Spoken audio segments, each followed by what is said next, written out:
Nessa aula vamos aprender um pouco sobre as caixas de seleção. Existem dois tipos de caixa de seleção. Nós vamos ver como que eles funcionam e como que nós podemos usar no dia a dia quando a gente está construindo aí nossas páginas, nossos formulários. Então, mas para começar, antes de falar dessas caixas de seleção, nós temos que, normalmente, a gente utiliza o field set, que é um elemento em HTML, para agrupar as caixas de seleção, certo? Essas caixas depois a gente vai ver como que elas funcionam, mas o field set seria um mecanismo que agrupa elementos. Não apenas eles, mas a gente pode usar para os formulários no geral, ou seja, para eu agrupar informações do usuário, por exemplo.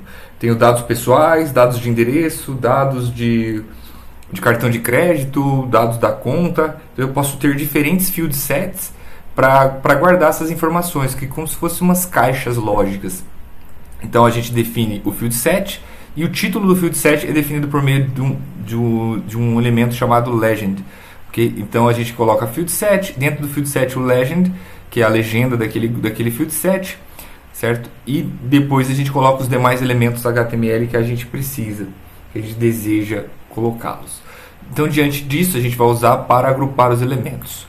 Bom, a primeira caixa de seleção que a gente vai aprender é a caixa de seleção múltipla, que é aquela caixinha quadradinha que a gente pode marcar várias delas.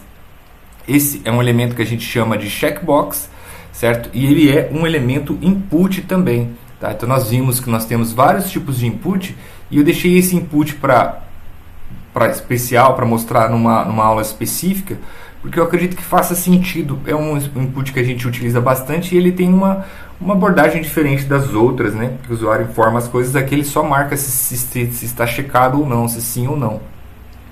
Esse campo, obrigatoriamente, né, ele precisa... Não, obrigatoriamente é uma palavra muito forte, mas necessariamente seria bom definir um label para ele, certo? Por quê? Porque às vezes a caixa é pequena e clicar em cima da caixa é muito difícil. E quando a gente define um label, se você clica no label, automaticamente ele já marca ou desmarca o elemento do checkbox.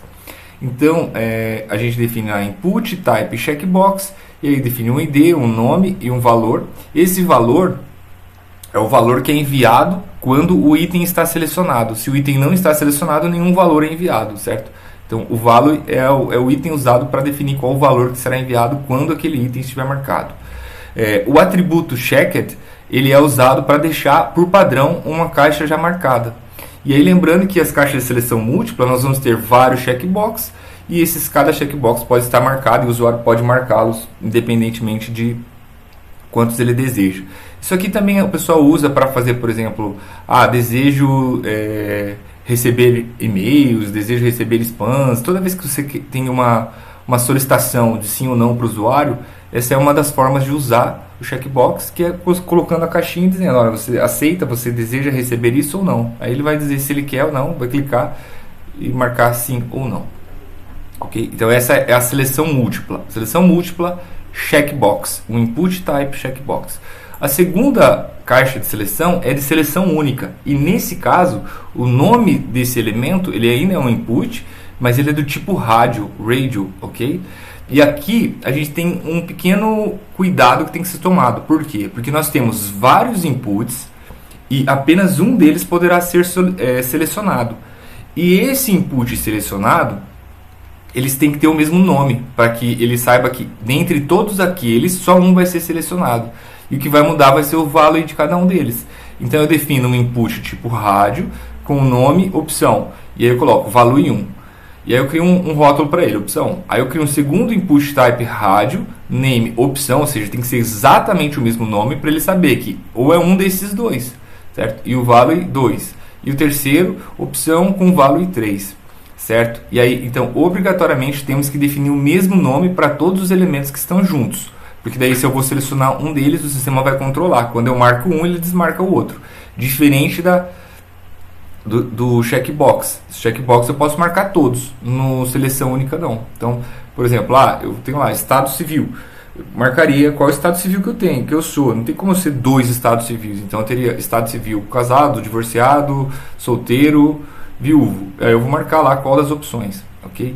Assim como no elemento checkbox, a opção, o atributo checked, define que um elemento está marcado. Só que nesse caso a gente só pode deixar um deles marcado. tá? Enquanto que no checkbox a gente pode marcar todos eles. Bom, vamos ver no exemplo que isso faz com que as coisas fiquem mais fáceis. E aqui a gente vai ver inclusive o exemplo usando o field set. Tá, então deixa eu comentar aqui essas coisas. Minimize e minimizar isso aqui também. Certo? Vamos aumentar aqui o tamanho. Ó. E aí eu começo. Field set, veja que o field set ele é essa caixa aqui que define um grupo de elementos. Então o primeiro field set eu chamei de estilo musical. E aí eu defini um checkbox, vários inputs do tipo checkbox. Eu posso marcar todos eles se eu quiser. E desmarcar todos eles também. Cada um que eu marcar vai ter uma seleção. Aqui o nome de cada um é individual, ou seja, porque eles embora eles sejam apresentados juntos, eles não estão juntos, né? Não há essa necessidade. E então eu tenho o tipo checkbox, e aí eu coloco lá o nome dele e o value. Esse value é o valor que vai ser enviado quando a opção axé for marcada. Quando a opção blues for marcada, eu vou enviar um valor do tipo B, certo? Mas aqui é uma opção minha, podia ser um número, podia ser o próprio texto do estilo. Isso aqui é livre, ok? Então a gente vai usar sempre input, type, checkbox, e aí a gente vai continuar com as demais propriedades que temos que colocar. Veja que nesse caso, por padrão, se eu fizer aqui vou fazer um form, já tem um form, eu vou fazer um reset aqui, um botão reset, só para a gente voltar para o estado original, tá? Então eu vou colocar aqui, um button, type reset,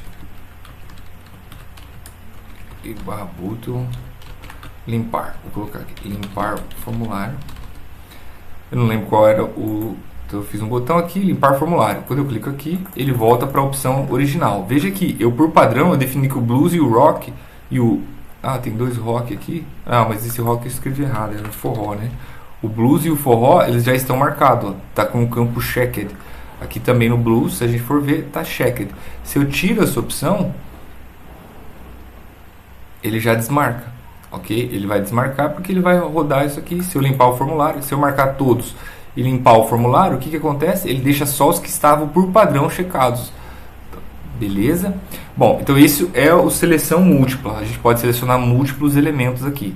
Nós temos também o de seleção única, que é o rádio, certo? Nesse caso, como eu mencionei para vocês, eles têm que ter o mesmo nome. Então eu defini name música para eles, ó. Name música e name música. O que mudou em relação ao exemplo anterior? Só o tipo, que agora é do tipo rádio, não é do tipo checkbox. Certo? E só um deles pode estar checked, ou seja, pode estar marcado por padrão. Aqui também eu coloquei errado, vou colocar aqui forró. Definir forró aqui. Outra coisa que eu tive que tomar cuidado, eu fiz um Ctrl+C, Ctrl+V, então eu tive que mudar os IDs aqui, ó, porque a gente não pode ter dois elementos com o mesmo ID. Então eu repeti aqui os elementos, mas eu coloquei IDs diferentes. Ó. Coloquei um 2 aqui na frente para marcar. E aí, uma vez que eles possuem o mesmo nome, quando eu marco por exemplo, marco o blues, ele desmarca o que estava marcado antes. Marco o rock, ele desmarca o que estava marcado antes. Veja que como eu usei o label, eu posso clicar no texto e ele já vai marcar. Ó, se eu clico no texto, ele marca. Eu não preciso clicar na caixinha. Se eu não habilitar o label, se eu não fizer um label, eu vou ter que clicar só no item mesmo. Isso acaba ficando difícil, né? É melhor sempre fazer com o label para que fique da forma como a gente deseja. E aí, se eu vir aqui nesse elemento, por exemplo, eu vou colocar nomes diferentes só para vocês verem o que vai acontecer com relação ao rádio. Tá? Quando eles têm nomes diferentes, eu vou colocar aqui, ó, música 1, depois disso aqui eu vou colocar música 2, depois eu vou colocar música 3 e vou colocar música 4. Certo? Então eu coloquei um nome diferente para cada item desse. O que acontece? Ó, eu vou conseguir marcar todos eles. Por quê? Só que depois eu não vou nem conseguir desmarcar. Além de tudo, eu não consigo desmarcar. Porque cada um deles é como se fosse um grupo, né? Então, se eu por acaso, quer ver? Deixa eu limpar aqui o formulário. Eu vou colocar dois nomes diferentes. Então, eu vou colocar música 1 no primeiro e música 1 no segundo.